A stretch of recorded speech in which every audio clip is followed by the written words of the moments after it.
Live. All right, we're live. Nobody on yet, but that's because I didn't put the show half an hour before the countdown, right? When you have a countdown, people like when it shows like people like log on and get ready. Oh, yeah? Now I'm live, but nobody's here. So, oh, here we go. One person's on. All right. New day, new time. So it's always confusing for some people, but that's okay. Actually, I do have a question. I'm going to email it to you. Do it now while we're getting it, or just text it to me. I'll do it when I watch the thing. Okay, oh, two more people. All right, everybody. For those of you who are just coming on, type in your questions if you can, if you have questions or think of questions, because the show is driven by all of you. So, yeah, make sure you type in your questions now before we actually start the discussion in a couple of minutes. I'm gonna give it a little bit of a grace period because I came on a little bit later than usual. Oh.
Oh, just finished prepping the church and it's warm. I'm just running around getting everything ready and all the pews and the seats ready for the big reopening tomorrow. So, it's a full day. All right.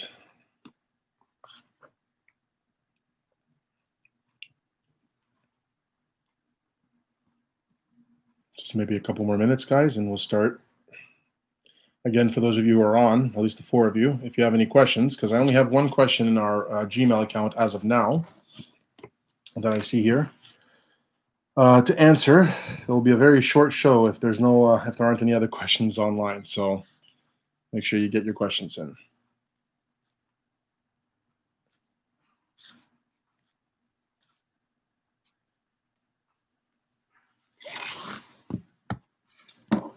Hi guys. Hi Mary. Hi Christian. Oh.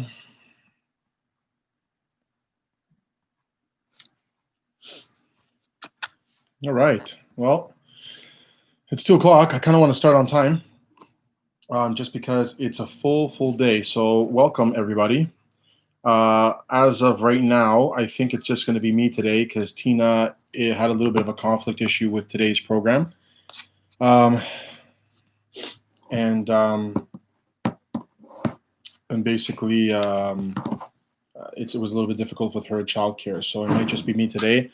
We have a new time and a new day, just because, as I had said on Facebook, we are reopening tomorrow, so that's really good news. The province of Ontario has allowed the churches and places of worship to open up to 30% of capacity, so that's really nice.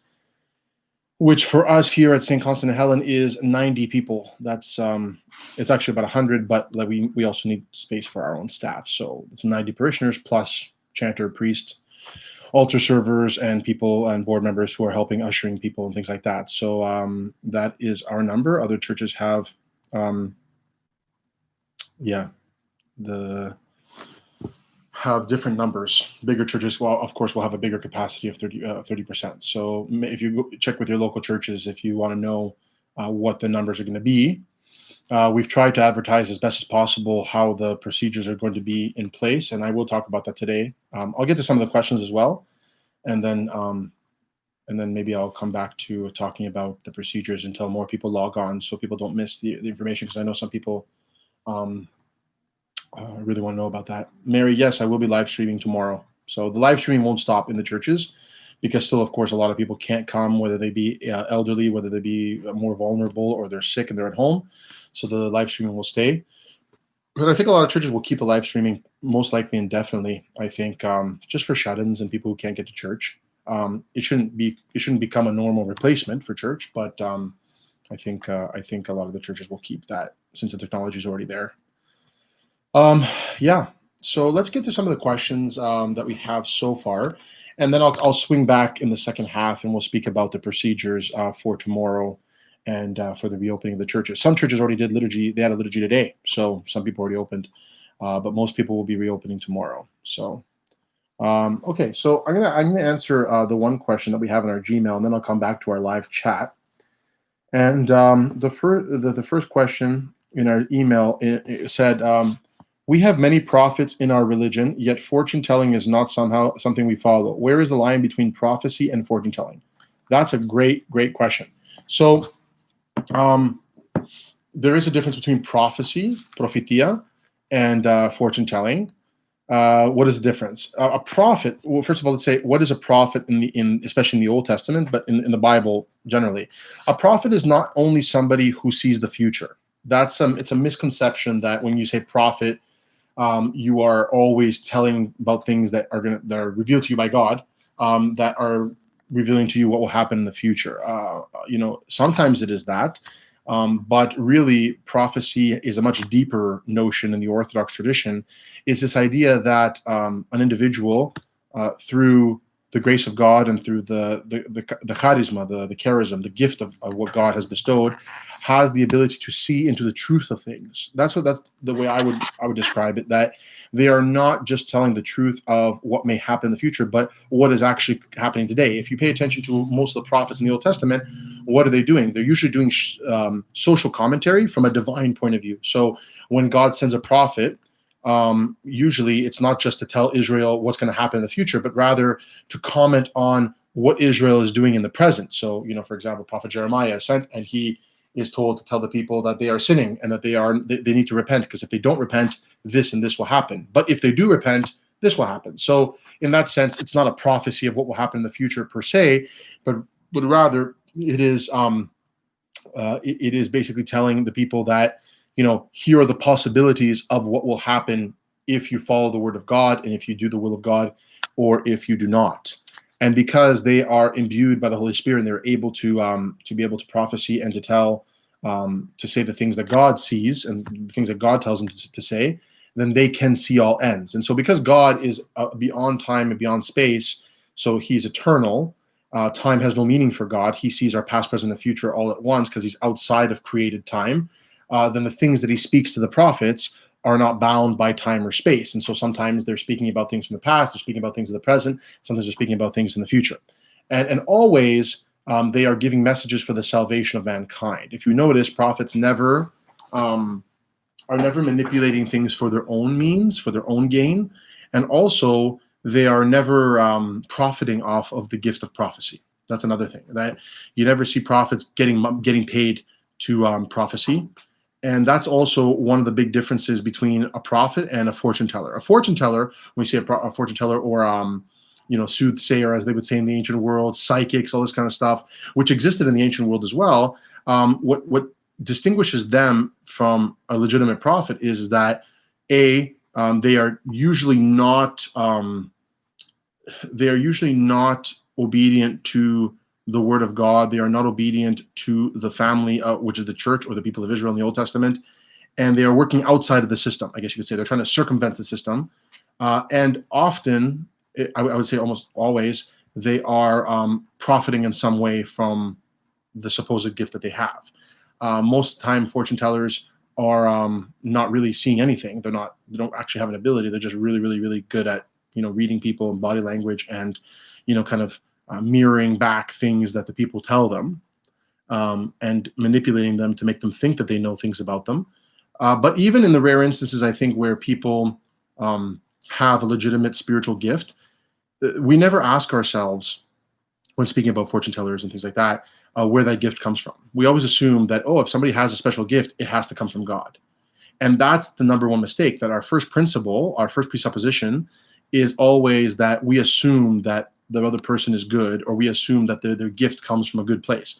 And and this is like another kind of dangerous thing that people don't realize. They go to fortune tellers because a lot of times what happens is we pray to God, we want answers for a specific issue or a specific problem we have, or we want a solution to a specific problem, or we want a blessing, or we want something from God. We want something to go our way, the way we think life should go, which is a very backwards way of actually praying, because really when we're praying, the proper way to pray is to ask that thy will be done, as we say in the Lord's Prayer, that God gives us the patience and the fortitude and the faith and the trust in him that he will guide our lives as it should go, regardless of whether we think it's the right way or not, that he knows the right way because he can see all ends and we cannot.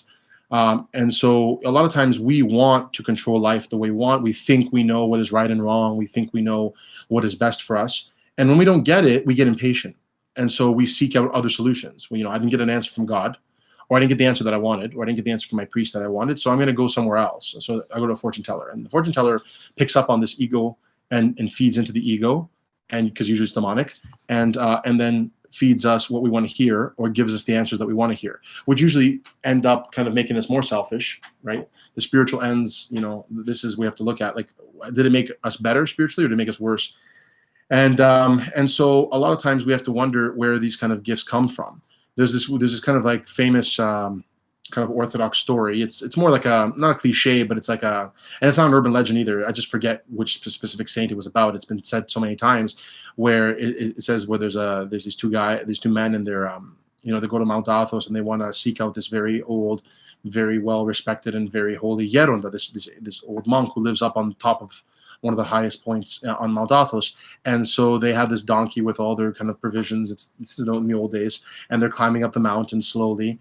And as they're going up, at one point the donkey gets sick and it dies, and they had to leave the donkey behind, and take whatever provisions they had on their packs and keep going. And finally they get up to the top of the summit, and they get to this little hut where this holy man is living, and they knock on the door, and he opens. He says, "Oh, my sons, come on in. You must be so wearied from your journey." So he brings them into his little hut, and he makes a little bit of tea for them, and he sits down with them. And they sit down with him, and they kind of take a little bit of tea, and they rest themselves. And the Yeroda, the holy man, he says, "Oh, I'm very sorry about your donkey." And before they told him anything about it, and they said, "Oh, wow, this is like amazing. Like, look, he has clairvoyance. He knows, right?" And they said, "Yeroda, how did you know about the donkey?" And the Yeroda responded, "The demons told me." So, and just to clarify, it doesn't mean that the Yeroda was anything wrong with him, but because, he gets bombarded by attacks of the evil one, he says, this is the demons that told me that you were coming, not the angels. And so that kind of story kind of illustrates that, we are never sure about what's whispering in the other person's ear. It might not be an angel, it might not be God, it might be something else. And so this is why we do not venture outside of the church, because we don't know. St. John Chrysostom says, that outside of the church, outside of the sheep pen, which is the church, there are wolves. And, you don't want to let the sheep go outside of the sheep pen, because the wolves will snatch them and devour them, right? And so we don't know what's floating around out there, and that's why it's very, very dangerous to kind of go to fortune tellers and things like that.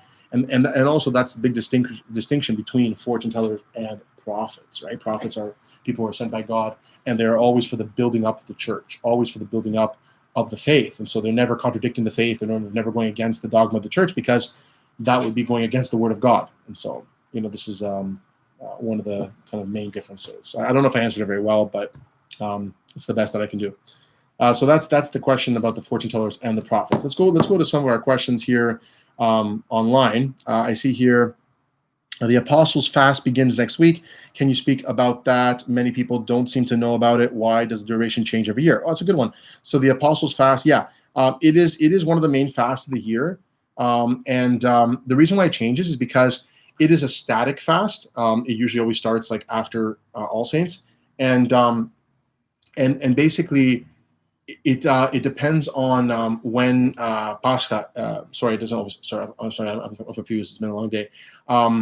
It's a static feast, and it can be up to 2 weeks. but it moves, like, because it's a static feast, and then Pascha, Easter, it moves, right? It moves depending on the coming of the spring, the vernal equinox, things like that. And so think about like a sliding ruler, right? I don't even have a ruler here, but oh, here I have a ruler.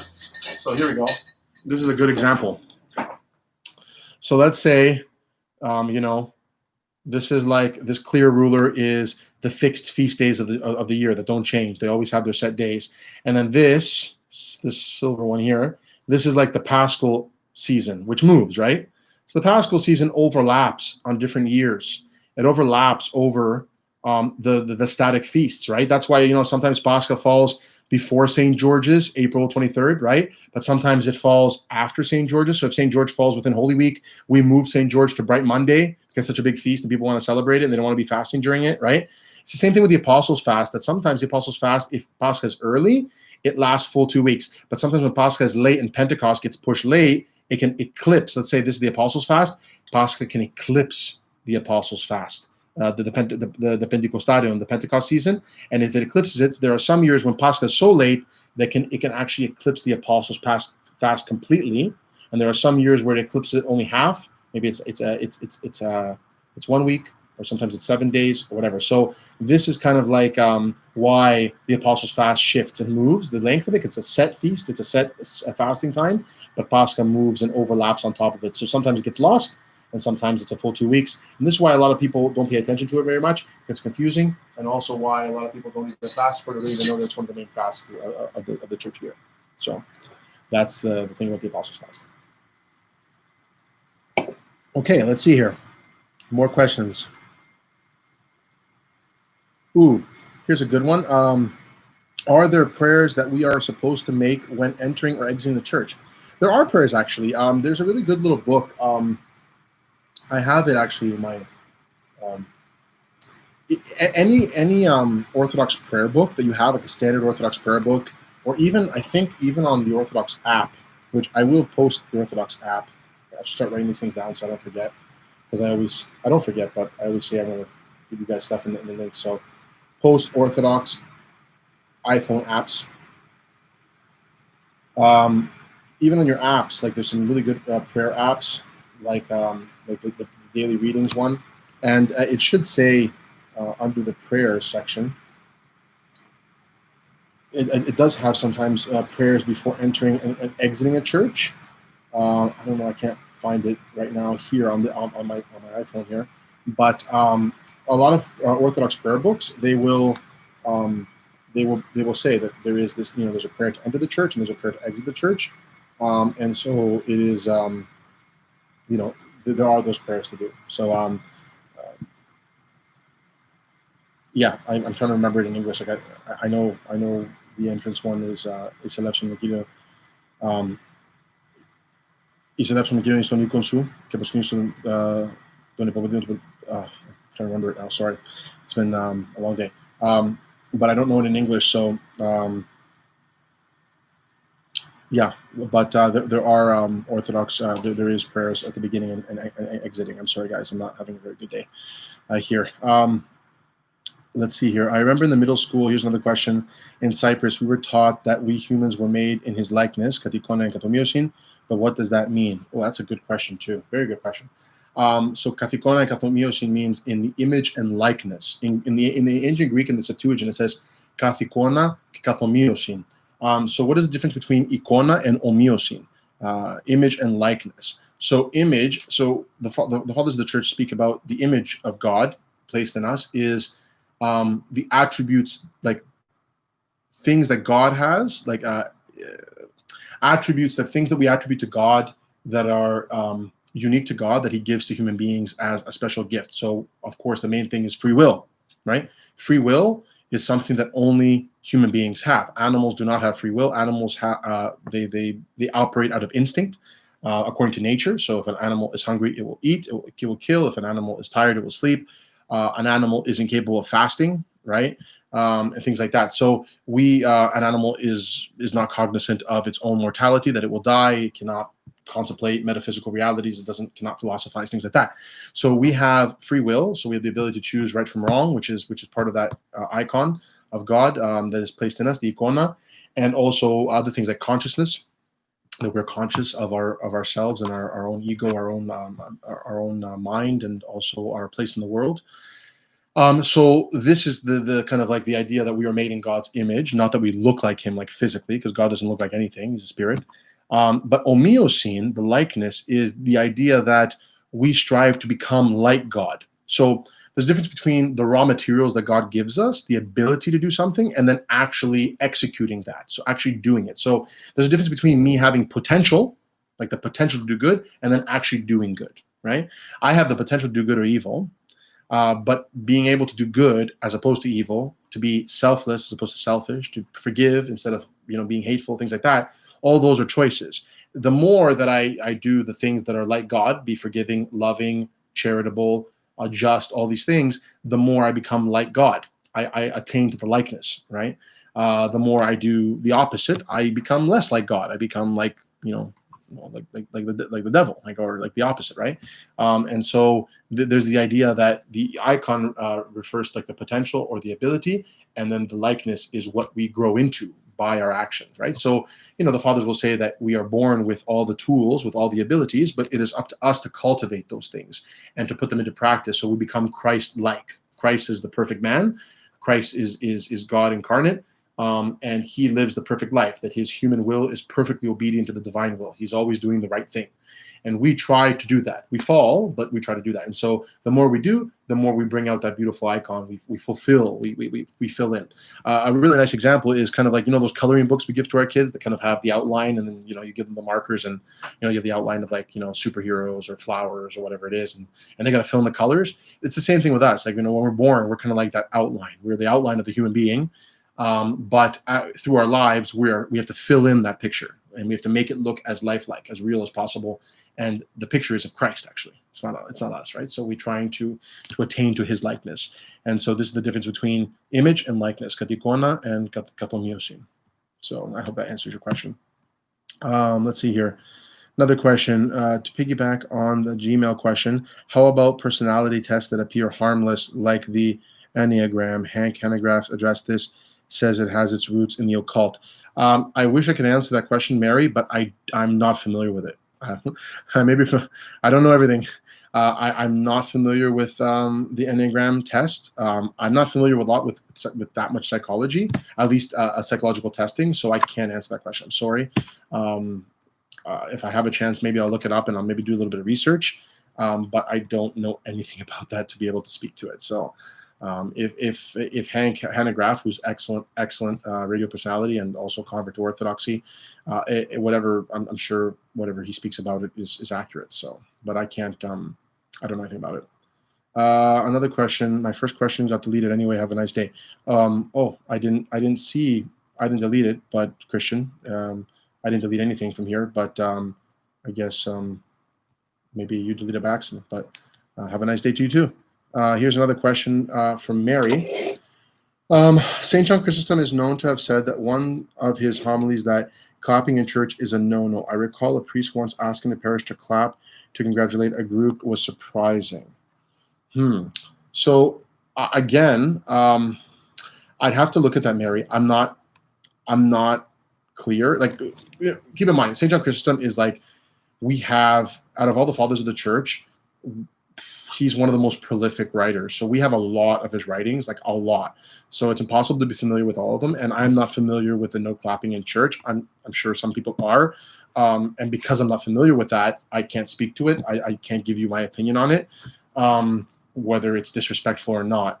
I can give you my personal opinion, which is not very good, because I really should be giving you the opinion of the Orthodox Church, not my personal opinion. So, you know what?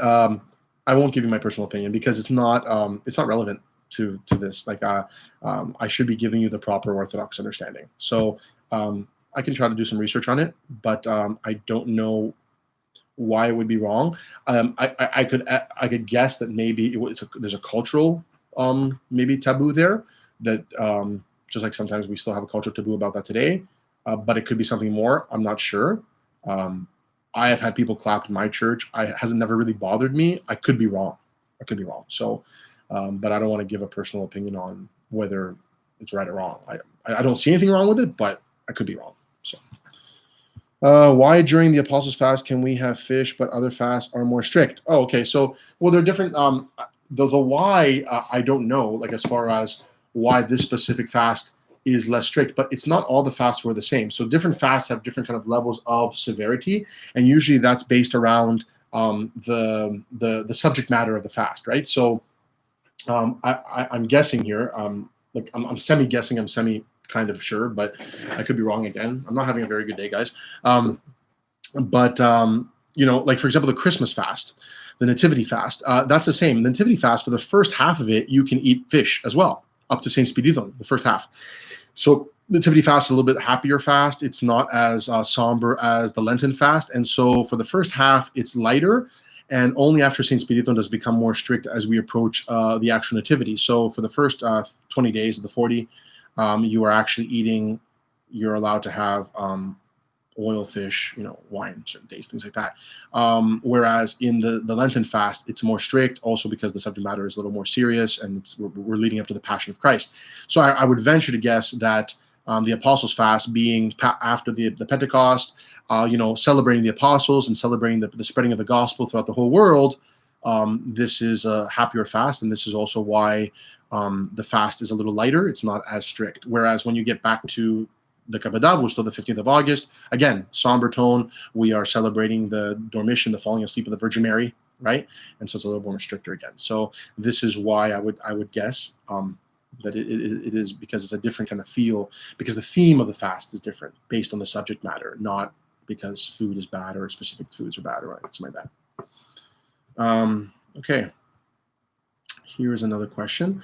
As a Greek, I've already been taught freedom of thought and expression. Yet when I would other brothers or sisters Orthodox questions, when I would ask, I guess, other brothers or sisters Orthodox questions such as what Bible to read or Jesus, suddenly it's I don't.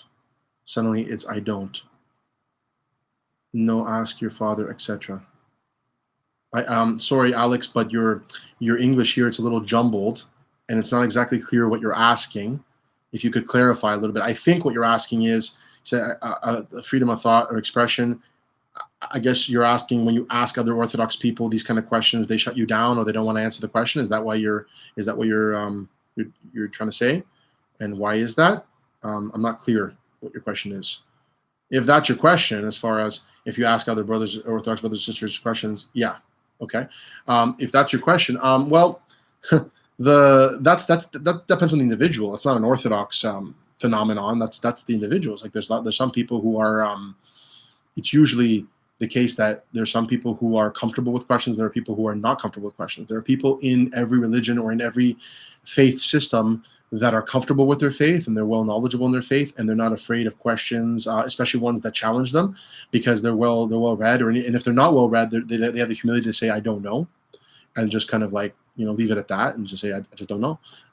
But there are also a lot of people who get threatened by questions, especially ones that attack their belief system or that make them think. And so that's a human reaction. Unfortunately, some people they don't want to talk or have a meaningful conversation about things.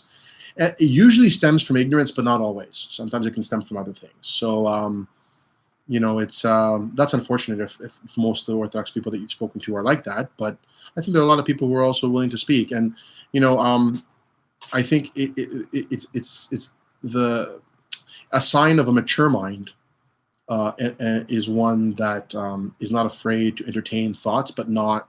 I think Aristotle said that the sign of a mature mind is the ability to entertain a thought without accepting it. So you can think about something, even if it's something against your faith, but you're not going to be necessarily swayed by it because you can use logical, thought and, work it out and say, okay, well, you have a point here or you don't have a point here, but I actually believe this or I actually disagree with you. So, being able to dialogue these days is becoming a lost art. We can see it on the internet, unfortunately. We see it on Facebook. We see it on Twitter. People just don't know how to dialogue. They don't know how to respect each other's opinions, or to even respect to disagree with each other. They don't know how to.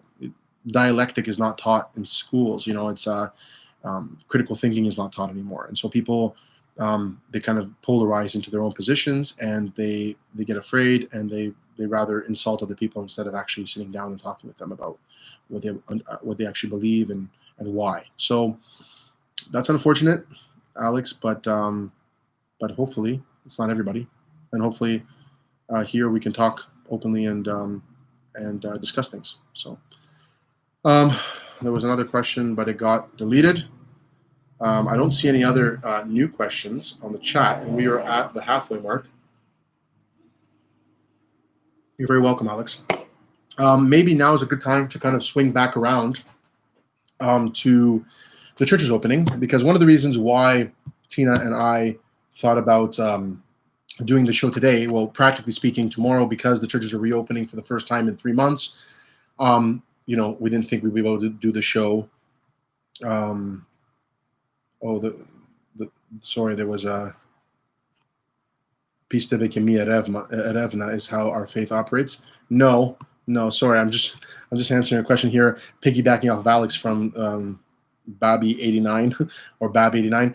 Pista Vikimia Revna, which means believe and don't research or don't search. That's not true. No, we don't believe that. You'll hear that from old Greeks a lot of times, or from some Greeks, but that's like against our faith. The Apostle Paul actually says, to believe, but also to educate yourself and to test the spirits, right? You have to research, right? So blind faith is not good. Strong faith is good, but blind faith is dangerous. That's what breeds fanaticism, right? So we are called to understand our faith, not just to say we believe.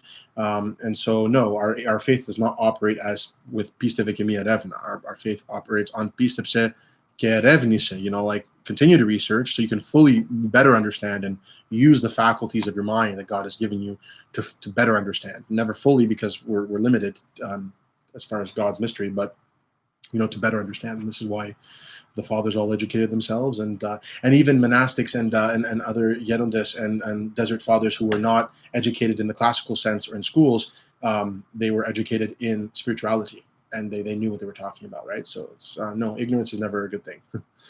Anyways, okay, so to go back to the reason why we switched the show to today, because obviously tomorrow we don't know what it's going to be like, and it's kind of like a dry run. We're going to see what happens. Opening up the churches after 3 months. We're very happy about that. And it's also on the Feast of All Saints, which is kind of nice. And so we're not going to be able to do the show tomorrow, so we put it today.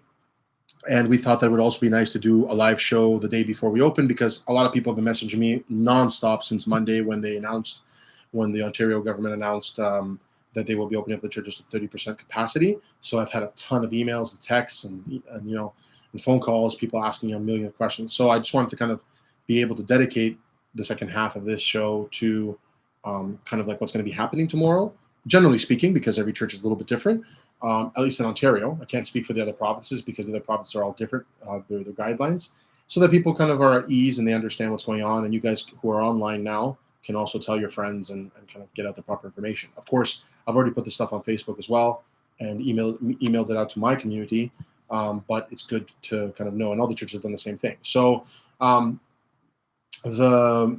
Alex, I see your question. I'm going to come back to it as soon as I finish speaking about this. So what's going to be happening tomorrow is, as I said, we're allowed to open up to 30% capacity. That's 30% of our occupancy permit, like what we have for our building, right? So every church is different. For example, our church here, we can only put in 90 people, not counting staff, right? And St. Padalimon, for example, up in Markham, they can hold like over 200. Panagia might be different. Every church, St. Prophet Elias and Mississauga, different numbers, right? So every church is going to be a little bit different as far as how many people they can let in at any given time. But as far as the guidelines, they're not super complex. They're actually very minimalistic compared to some other places we've seen in the world. The only thing that we need to do is people can come. If they want to wear masks and gloves, they can, but it's not mandatory. They don't have to wear them if they don't want to. The only thing that is really mandatory in the churches now when we go to church tomorrow is the social distancing, right? So when we come in, there'll be hand sanitizers, and people will just be asked to keep the 6-foot rule, right? So when they come in, they can wash their hands, they can go get their candles, they can go light their candles, they can bow or kiss the icons. If they kiss the icons, we'll clean them. So you can still do that. And then you'll be taken to your seat. The seats will be spaced out according to 6 feet. Except for families that are coming from the same household. Of course, if families come together, they can sit together. They don't have to distance because they're living together. But generally speaking, people will be spread out, and they'll enjoy the service as they always do. And at the end of the service, they will receive Holy Communion. They'll line up down the center aisle, distance as well. We'll have lines on the ground, and we'll have ushers to help. And people will come up and take Holy Communion normally, as they always do. There's no change in the way we receive Holy Communion. And then afterwards, they will exit, take their rendidero, and exit the church. And then what will happen is that once we hit capacity of 90 people, or whatever the number is for any parish, the doors will have to be closed. We can't allow any more in. But what will happen is, so that more people can take communions, they don't get left out, is that we have to stop at 90 people capacity. And then at the end of the liturgy, what I will do is I will commune people at the very end. And then what will happen is when the first 90 people go through and commune and exit, we will let in the next people who are waiting outside or in their cars. We will tell them to come in, and then they can come in, light their candle, and also go in and take Holy Communion as well. It's not a perfect solution, but it's the best we can do at this time with the 30%, but it's better than people not being able to receive Holy Communion at all. So, and that's how we'll do it, at least for the first few Sundays until they open it up even more. Some parish, depending on the amounts of people that we have, we might be able in subsequent weeks to even open up our basements. It all depends on how much staff we can get, and because we have to disinfect all this stuff afterwards, all this kind of stuff that needs to happen on the back end. And we can, if we have a ton of people who require Holy Communion, and we have a really, really big overflow, we can always add more liturgies during the week as well. So there's always that option as well. Some churches that are really, really big, they might have like a community center attached to them. They might be able to do, or maybe they have a second priest. They might be able to do a second liturgy in the other building as well. There's those options as well. So really pay attention to your local community, what their guidelines are, because every community is a little bit different, but the general guidelines are that. So there's nothing to be really worried about as far as, or to be anxious about. They're pretty straightforward, the guidelines, and they're not really asking us to do anything out of the ordinary, or even anything that is against our faith or things like that. It's just basically social distance and go to church. That's it. And keep it simple, and finally enjoy being able to go to church. And as far as memorials and things like that, people have asked me about that as well. Can we do memorials? I said, yes, of course. If you want to bring Koliva, okay, don't invite 200 people like most people do. They invite like everybody in their extended family for a memorial, because be cognizant of that there's only 90 people that can come into our church, and that you don't want to take more spaces away from other people. So if you're going to do a memorial, at least during this time before we're fully open, okay, bring your immediate family and bring a small Koliva, because you won't be able to pass them out anyways. So you can bring them in, we can take them, we'll do the memorial like we always do at the end of liturgy, and then you can take them back, but then you'll have to go home. You can't pass them out at the church, at least not at this time, right? So that's the only restriction with memorials. We can't do meals downstairs. The basement hall will be closed still, because the kitchen is still closed. And as far as prosphora, people can bring prosphoras, of course, and everything else. And then sacraments were always going on, except we had number restrictions in the past. Now, as of actually, we found out today, or yesterday, really, the Ford government said that now they've extended that 30% to all sacraments, which is wonderful. So now it used to be 10 people for funerals, right? 5 people for baptisms and weddings, which is, of course, nobody wants to do that. But now they've extended 30%. So now we can have 90 people at a funeral, 90 people at a wedding, 90 people at a baptism, which is wonderful. So this is, this is a wonderful thing. It's a great thing, because now people can actually start doing their sacraments again, and they don't have to wait months and months and months, already delayed. Here's a question. It says, Father, you mentioned that masks aren't mandatory, but I read that the Archbishop's directives say board members and ushers must wear masks and gloves. Will you and your church be enforcing those rules? Yes. So that's a good. So when I said masks and gloves are not mandatory, that is for you, the parishioners. For the board members and the ushers, they have to wear them. And the reason for that is that board members and ushers are going to be coming into contact with everybody a lot more than you will. So when you come into the church, the doors are open for you. You come in, you can wash your hands, you can go get your candle. Nobody's bothering you. You'll have the distance. You have the freedom to go do everything, and no one's touching you. But our board members, they're the ones who have to take the prosphora, take the Koliva, open doors for people, help people go down the stairs, this and that. And so because they are coming into greater contact, it is for their safety, for all these people coming in, because there'll only be like 10 people that's, for example, volunteers in our church who will be doing all these things. It's for their safety, but it's also for your safety that they don't get you guys sick. So for the board members and ushers, yes, they have to wear masks and gloves, and that's just because, practically speaking, they're the ones doing the cleaning, doing, wiping icons, helping people. And so I think that's a rational and I think that's an appropriate response for them, for that group of people, because they're coming into contact. Whereas the average parishioner is not doing those things. They're coming in, they're praying, and they're receiving Holy Communion, and they're leaving. So this is the difference, and that's why the guidelines that are published for the people, it's what pertains to the people. It's not what pertains to us, the priest and the staff, right? We have to we got to do a lot of things on the back end so that your experience of church can be beautiful and can be as in my opinion, non-intrusive as possible, right? It's not going to be perfect. It's not going to be as comfortable as before. It's going to be, it's not great. But my opinion is that if we can make it as less intrusive as possible, then we're going to do that. We're going to try to make your experience as normal as we can, right? So this is what we're trying to do. I hope that answered your question. Yeah, so that's basically what's going to be going on. If like even 40-day baby blessings, like if people want, just call me or email the church or email me and we'll figure it out. A lot of parents want to do it like on a weekday or something because it might be too crazy or with the Sundays opening up now, and that's totally fine. 40-day baby blessings can be done any day. It doesn't have to be on a Sunday. So you can always book that with me separately, and we can do it privately as well. So yeah, that's pretty much it. It's not, again, it's not, I know there's a lot of people talking, but there's no other changes happening, right? Holy Communion is the same. There's none of the stuff that you see all over the internet or other places for our archdiocese here in Canada, at least here in Ontario especially. There's nothing else that's changing, okay? At least not in my church, and the other churches too. These are the general guidelines that have been set down from the archdiocese, and they're pretty generic, and I think they're pretty common sense. So okay, so I don't have anything else to say about that as far as tomorrow and the reopening of the churches. If anybody else has any questions, you can ask me. But I'm going to go back to maybe one or two questions that are here in the chat and kind of answer those. The first one that I missed was, it says, I have a Muslim neighbor and we talk, it's respectful. I have the Orthodox Study Bible and it even talks about praying for sinful thoughts. And he said, wow, that's a bit extreme. He said they learn about Christians taking one more weight on their shoulders than needed. Thoughts? So I'm not 100% sure what you mean. Like pray, are you talking about praying for sinful thoughts? Like, are we praying to get rid of sinful thoughts? Or again, sorry, Alex, but you're not very clear on your question. Are you saying that we are supposed to be praying for not having sinful thoughts, and your Muslim friend is saying that that's not something we should be worried about?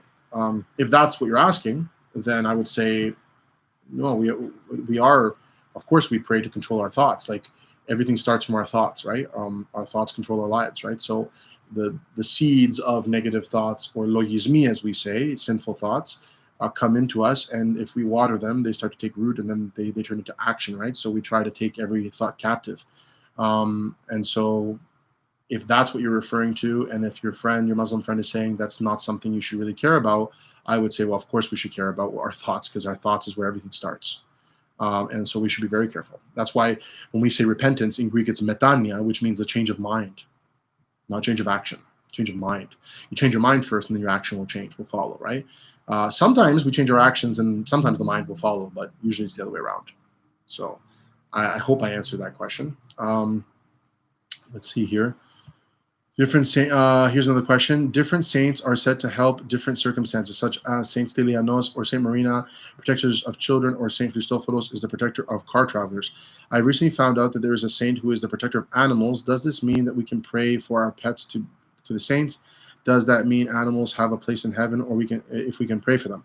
Okay, so this is kind of a very good question. So yes, like there's even prayers like Saint Modestus, who was. I think that's the one you're referring to, Saint Modestus, which are prayers for like livestock and animals, and things like that. Yes, there's prayers for everything in nature. Like we have prayers for all of nature, for crops, for plants, for animals. This has nothing to do with whether they have souls or not. We don't believe that animals have souls. We don't believe that they, it's not as simple as to say they go to heaven or they don't go to heaven. Like, that's not the point. But no, they don't have souls like human beings to go to heaven or to have a communion with God as we would have a communion with God. Animals are part of the creation, right, of God, which is all good and it's all holy, and we are called to be stewards of that creation. And so we're supposed to pray for the whole world, and we're supposed to be good stewards of the world, which means taking care of our environment and taking care of our animals and not being cruel to them and not being not utilizing them for completely selfish means, right? Or exploiting them, right? So they may, just because an animal, we don't believe they have a soul, or we don't believe that they are in the on the same level, I guess you could say, as a human being, does not mean that we should not take care of them, does not mean we should not pray for them, and does not mean that we should, because the way we treat our animals, the way we treat our nature, the way we treat anything, says something about us, about what's inside of us. Like if we're cruel to animals, we are cruel. It says something about our nature. If we are disrespectful of other things, then it shows that we are disrespectful of ourselves and of all of God's creation, right? So, just praying for things doesn't necessarily, it does not mean or automatically, infer that they have souls and they're going to heaven. It's not the same. We're not doing memorials for them, right? So there's no memorials for animals, right? But rather, we do pray for all of creation, that it may be sanctified and used in the proper way for the glory of God. And of course, we get attached to our animals sometimes, especially our pets. And there's nothing wrong with showing love to our animals and them showing love to us to a certain, according to their ability. But that should not be confused with, placing them on the same level as human beings, or confusing those kind of relationships. I hope I answered the question. Yeah. So I don't see any others. Any other questions, guys? I'm going to check the Gmail as well, because you never know. Sometimes I'm talking and talking and talking and talking, and then suddenly I close the show, and then suddenly we have other questions in our email that I didn't get to, so I have to move them over to the next show. So I don't see anything in our Gmail, Father Ted Talks at Gmail, and I don't see anything else from you guys. But thank you everybody for the conversation today. I guess we'll finish it off a little early. It's about almost 2:45, 45 minutes, but that's okay. That's fine with me. I have a full day as well today. As I said, getting ready, getting the church ready for all the stuff that's going on. Oh, we have a question. Okay, we have one more. Okay, so I'll take one more. And there's another. Troy just came on. Hi, Troy. We're just finishing up, but welcome. But we're waiting for one more question from Orthodox Christian, and then we'll probably finish up. We're probably typing. Oh, here we go.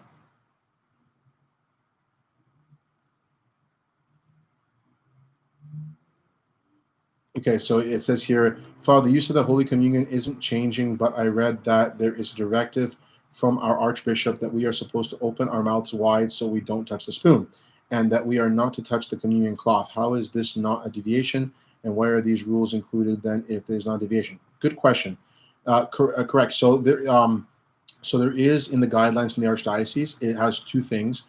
One says that when people go up, that the altar boy should hold the machtro, the communion cloth, and so people should not be grabbing it. That's a practical thing, and the reason for that is that if everybody starts grabbing it, already in a lot of churches, this is kind of already in place even before coronavirus, right? This idea that there should be an altar server holding the communion cloth as a bridge between the chalice and the chin of the person.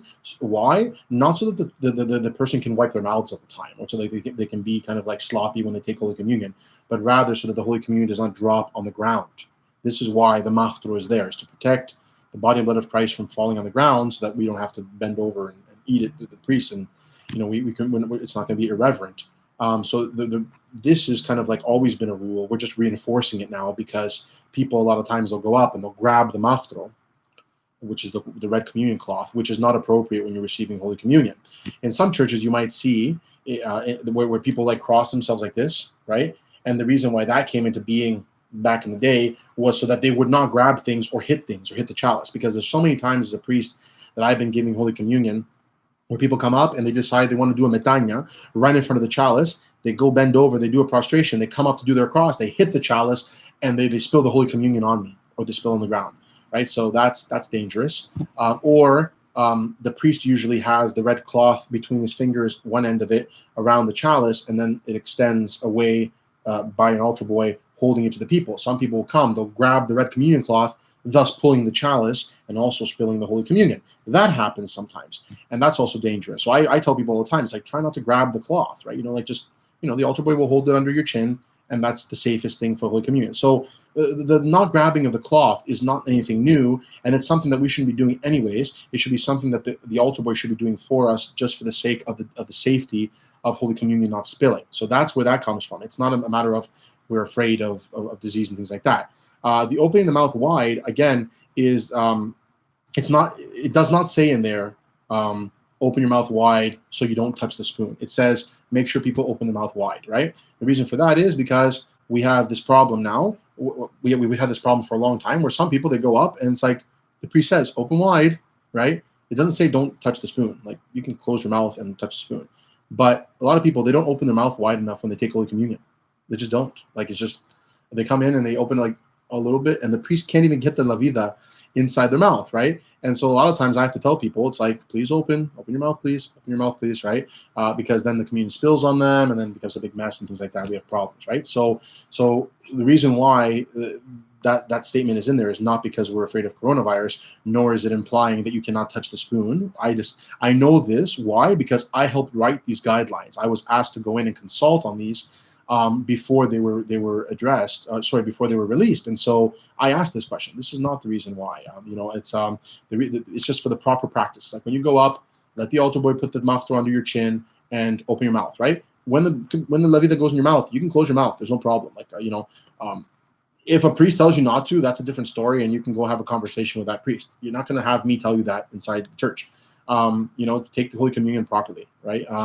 But when you go up, have reverence, try not to pull things or hit the chalice, open your mouth and let the priest commune you, right? So that's what it's trying to say. It's just the proper practice and order of Holy Communion. So this is why that's there.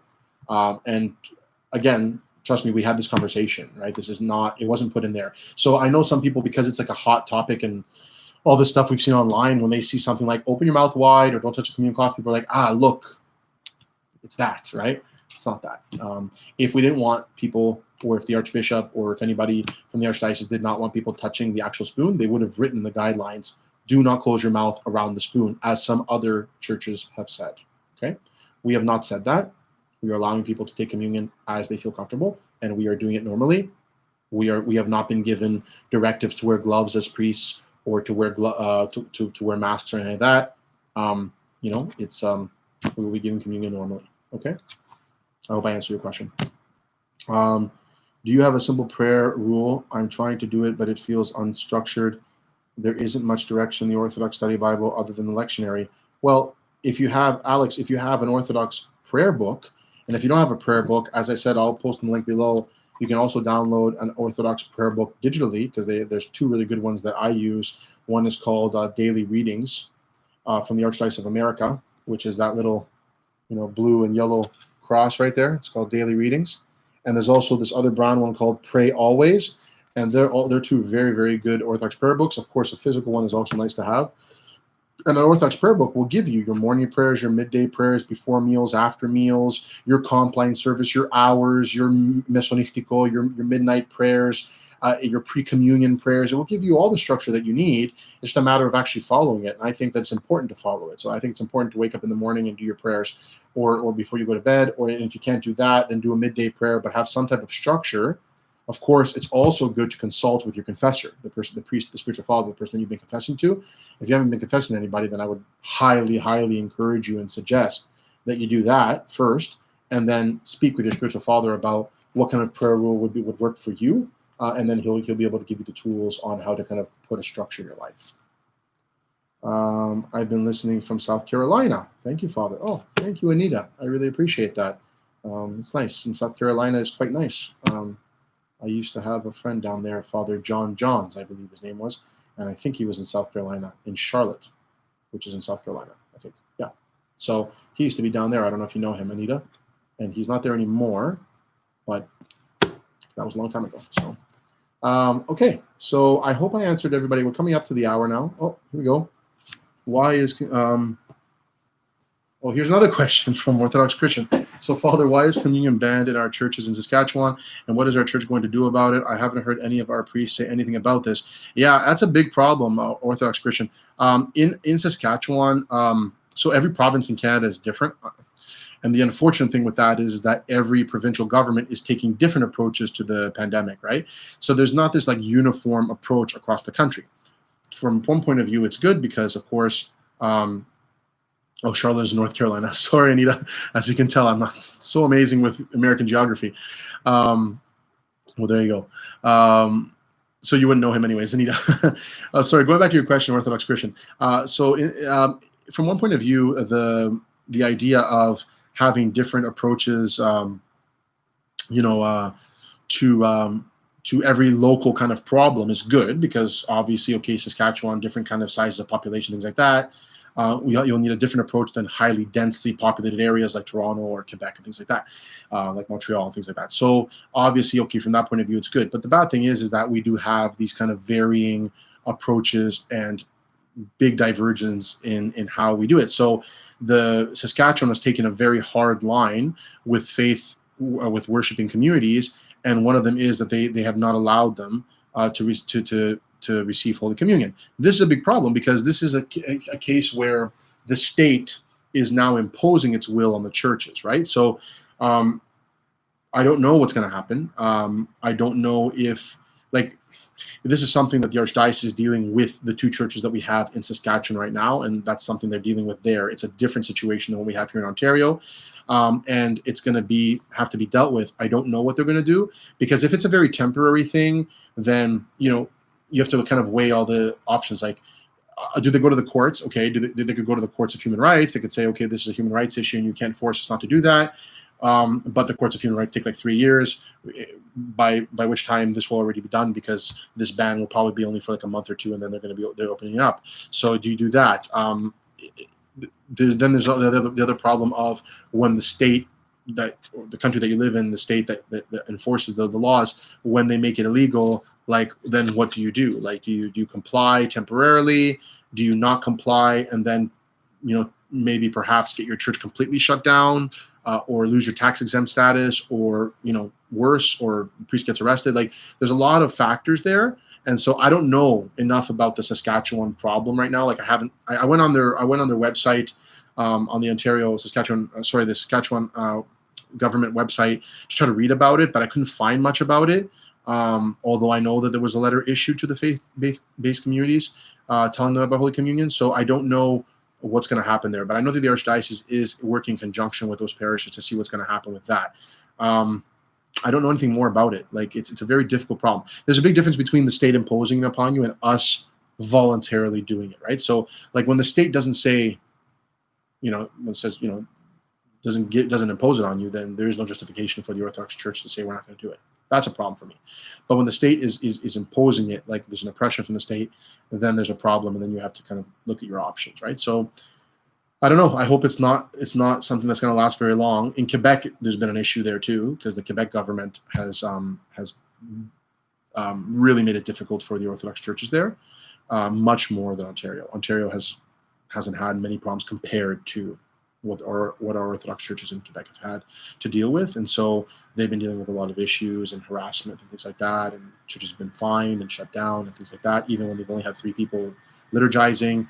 And so it's a different situation all around, and that's really all I have about all the knowledge I have at this moment. I can't speak more about it than that. So, okay, any other questions? We are coming up now. I think I'm going to close it. It's 5:02.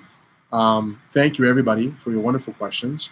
I really hope that all of you do make it out to churches tomorrow. Don't be discouraged. Don't be afraid. I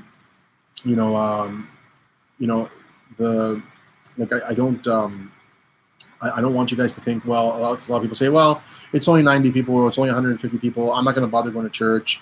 I'm just going to wait until everything opens up. No, I think it's important for all of us to get up and go to church. And even if we have to wait outside, even if I get there late and I have to wait outside in my car or whatever it is, I think it's important for us as Orthodox Christians to show our dedication and our zeal for our faith, to show how much we love Christ, that we want to get in there. And even if we can't, we have to listen to from the speakers outside the liturgy until we're allowed to go in at the end and receive Holy Communion, that's worth it in the end, right? As opposed to just saying, well, I'm just going to stay home, right? So I do hope that we see a lot of people in our churches tomorrow. And I hope that people are not afraid to take communion. I hope that they come with faith and fear and love, and they approach. And You know, this is a very important time, and we've been complaining about the churches being closed for so long. Now it's our chance to show how much we really care about it, right? You know, if we've been complaining so long, this is our opportunity. Let's go. Let's show our love for Christ. Okay, so I hope I see all of you in our churches tomorrow. God bless all of you, and we'll see you tomorrow for the wonderful liturgy that we will have. I'll also be streaming as well, and I'll also be streaming. I'll have English Vespers tonight. Yeah, so God bless all of you. And I will try to get to, if I missed any questions, I'm sorry, but I do have to close it now because 3 o'clock is the cutoff. And I will try to get to any other ones maybe next week. I don't know when the actual show is going to be next week. It might be on a Saturday again, but I will try to do the best I can. God bless all of you, and I will see you. Well, hopefully some of you will see me tomorrow, either in person or live streaming. Take care, guys.